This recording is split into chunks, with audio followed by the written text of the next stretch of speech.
I just finished watching both of the Oldboy movies and I need to talk about them. Bit of a different sort of undergoing of what we usually do around here when I tend to do different movies. Today we're going to be looking at the two Oldboy movies, one Korean film from 2003, another one an American remake from 10 years down the road. So we're going to start off by explaining the plot because obviously they both share the same plot as one's a remake. Then we're going to go into the individual movies, what I liked about them, individually. And then at the end, I'm going to be comparing them. So I'm doing this because I don't want to compare the movies to each other based on why I like them. Instead, I'm going to share what I think works in both of them as standalone films before comparing them, because they definitely do need to be compared. But before that, they need to be talked about as a standalone movie level. But let's talk plot first. Oh Dae-soo, or John whatever his name is an obnoxious drunk abducted on a rainy night in 1988, wakes up in a strange, windowless hotel room. Kept under lock and key for an unknown reason, main character's invisible captors keep him fed and systematically sedated to avert suicide, providing only a color television to keep him company. And after 15 long years in captivity, perplexed main character finds himself released. Now, his pitiless abductors encourage main character to track down the ones behind the mysterious kidnapping and finally get his brutal, longed-for revenge on the unknown tormentor. However, who would hate main character so much that he would deny him a quick and clean death? If you don't know why I'm not saying their names, it's just because I'm talking about both of them. They both have different names because obviously one's Korean and one is American. But let's get into Oldboy, the first movie. I love this movie. It was fantastic. I don't really know where to start. I usually have notes and I thought I'd just go at it for this one, but this movie truly blew me away. I can't really talk upon the acting because I don't really have as much experience watching Korean films and I can't really tell how to judge off of it, but I enjoyed everyone's performance. In fact, I think the main actor who plays Oh Dae-soo was actually good, especially towards the end, but everything else, like especially talking and the emotions between people talking, bit harder to judge. But the final performance was definitely killer. Anyway, so this movie, like I said, very good. Visually pleasing. The editing, that's the main thing I wanted to talk about in this movie, is that the editing was absolutely fantastic. Blew me away. It was so much fun watching this, and it wasn't just a couple scenes throughout that had really good editing. The entire movie.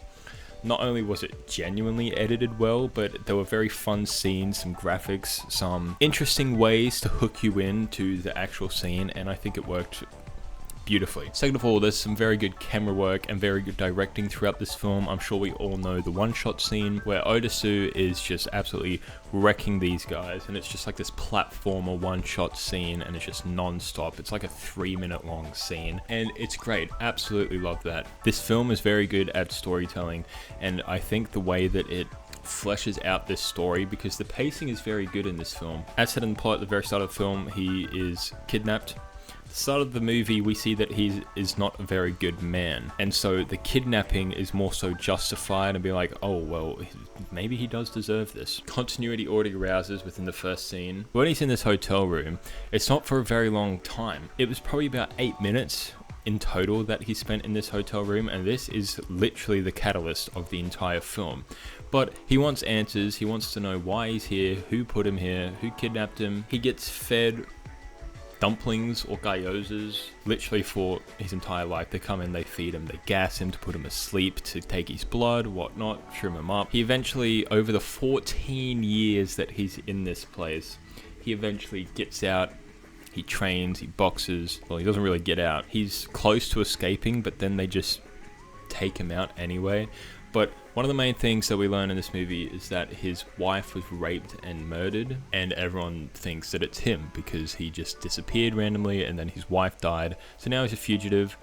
He's been wiped off the face of the earth. So he can't really do anything. He gets released, and what I think is genius in this film is that they release him into a new prison, or at least that's what they call it. They describe it as if moving from one to the other, and it's just a bigger prison, and that is definitely what it is. Anyway, he gets into a lot of shenanigans. Like I said, he fights the people. He starts tracking them down, which is what the people that kidnapped him want him to do. They start slowly tracking him down. He befriends this woman. But yeah, they're like two peas in a pod. They do everything together. They start tracking down all these people. these people are giving them clues. So he comes face to face with the kidnapper, the person who's pulling all the strings, and he gives him an ultimatum. If he finds all the answers to the questions that the kidnapper is asking, then he will kill himself. If he doesn't, then he will kill the woman that he has befriended, because they know that he has not had a good experience with protecting the people, specifically the women that he loves. So this sets off, strangely enough, this is like halfway through the movie, and this is another scene, probably only goes for about 20 minutes, but it's very good.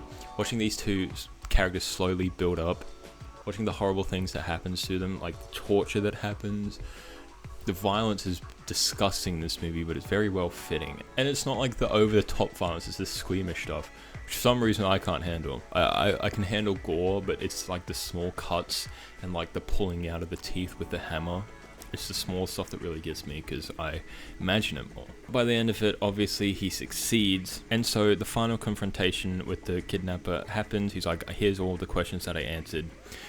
But then like 50 bombshells drop. We learn the reason why the kidnapper did this to him. It's because the kidnapper slept with his sister, and then Oseidu, the main character, told everyone in school, I think. I'm pretty sure. So that's why he's been doing all this bad stuff to him. He finally finds his answer, and he's like, okay, are you going to kill yourself now? And he's like, oh, the pain isn't over yet. Turns out the woman that he befriended and ultimately fell in love with, and you know what people do when they fall in love. That turns out to be Odesu's daughter.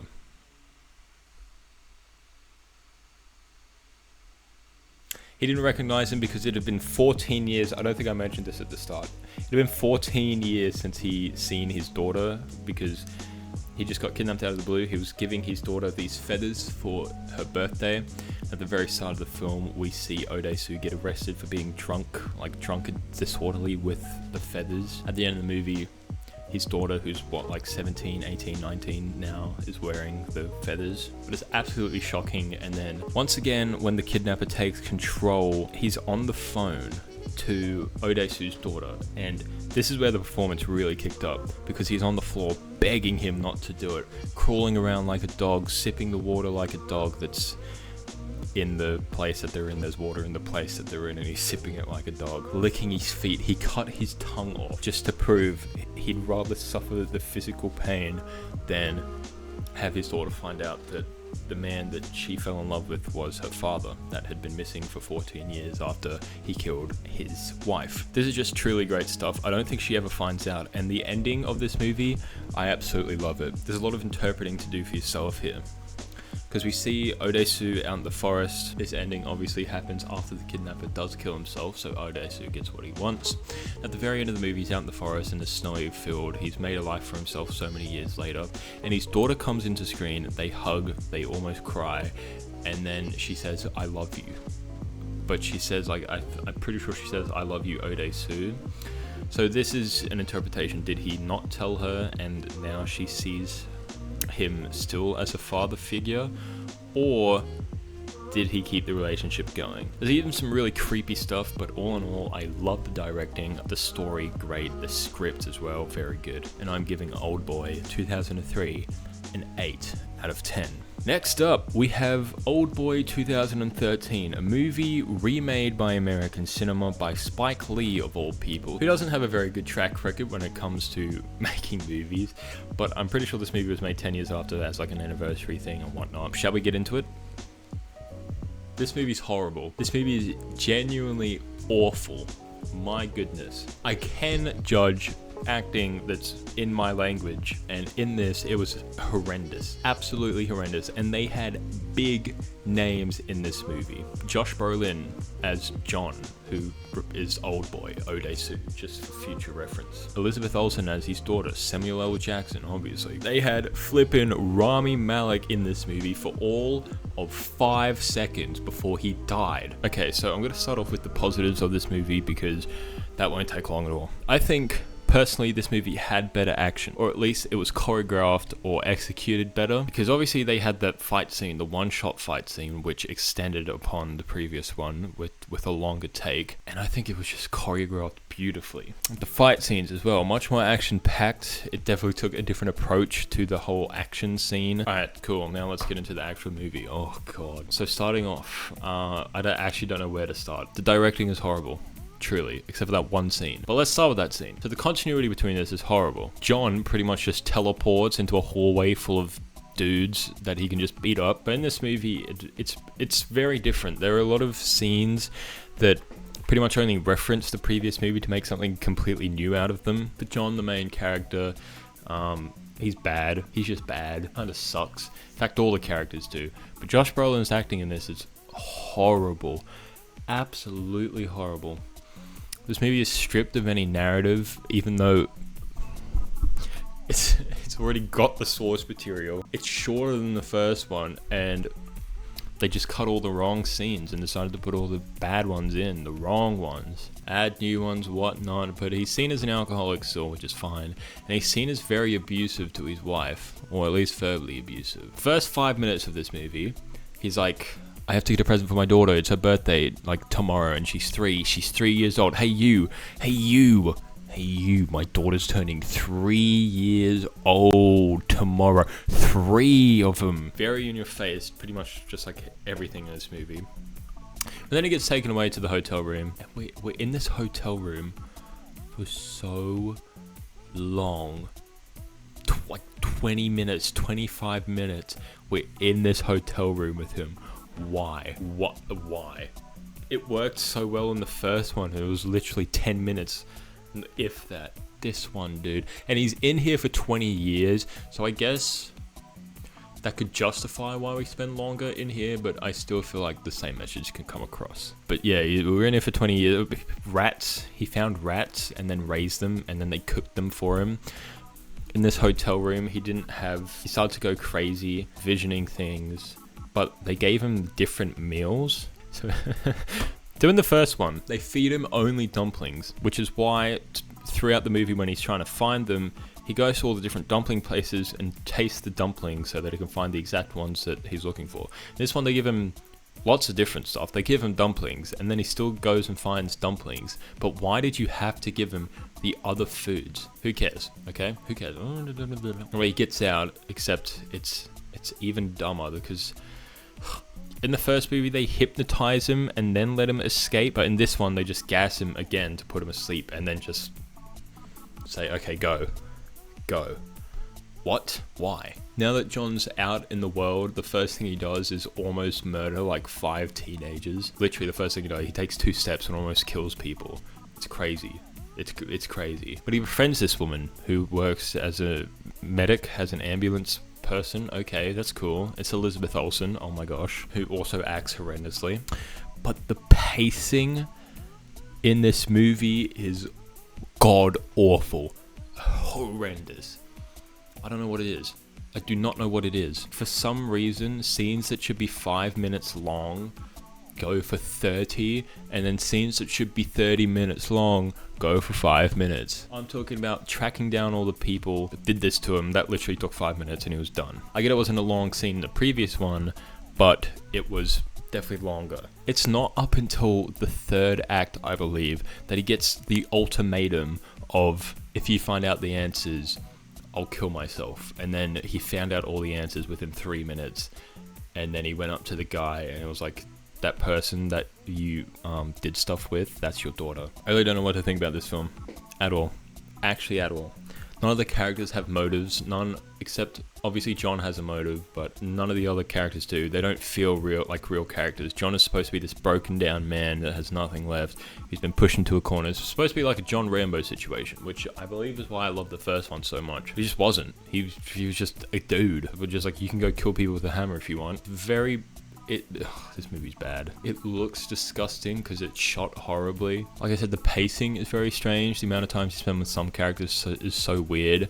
Some of the conflicts just get resolved without any answers. Like specifically with Samuel L. Jackson's character, literally just gives him a bag of diamonds. As in, there's no resolution between him and his character. Like, He went up to Samuel L. Jackson, almost decapitated him, and then Samuel L. Jackson came back and almost raped his daughter, and then they were just like, have some diamonds. Oldboy 2013, it gets a 2 out of 10, because at least the hallway scene was cool, right? Everything else was kind of really bad. Alright, now I want to talk about comparing the movies, which is probably going to take me ages.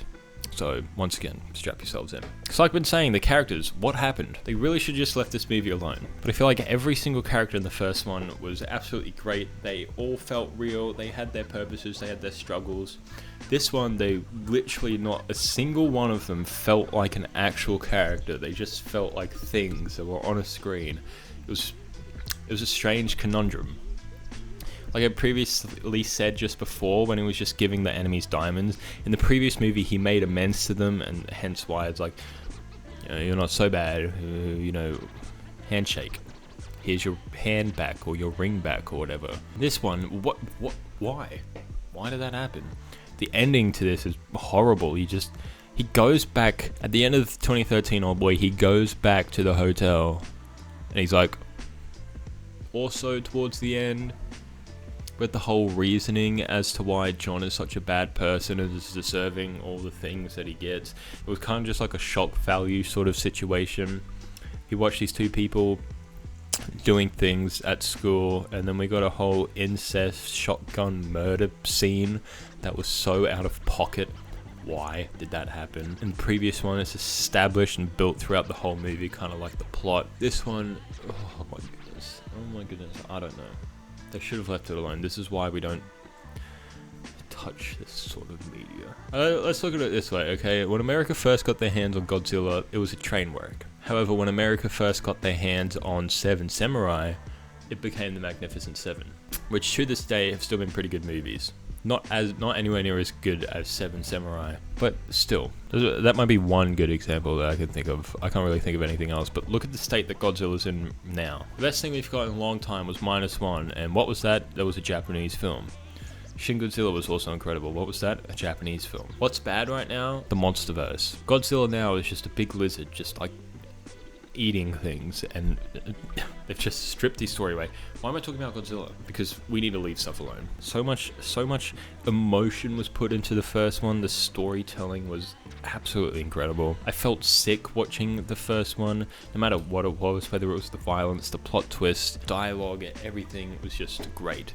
Definitely some disturbing moments in the first one. The second one, the violence is definitely amped up a bit. We see like heads exploding, and we actually see the hammer scene, as opposed to the first one where it was just a graphic on the screen of like the hammer pointing down to someone's head, implying that he was going to do that, which I think is a very fun way of showing that.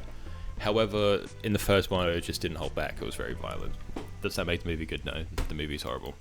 But I'm pretty sure I've done my comparing. I think we just need to leave stuff alone. That's gonna do it for this thingy, guys. Hope you enjoyed it. Let me know what you guys think about the Oldboy movies. I really hope there's someone out there that likes the second one. Can we please get Spike Lee out of Hollywood? How has no one realized this yet?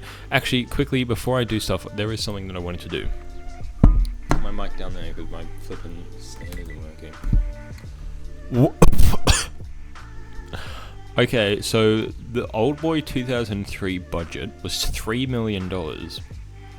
In case you didn't know, that is an absolutely ridiculous amount, very, very small amount, especially in like movie productions to sort of have a budget. Anyway, it made $17 million, so quite the profit. Oldboy 2013 budget,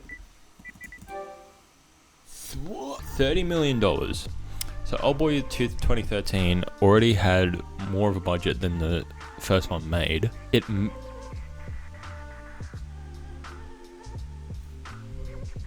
Good. It made back $5.2 million.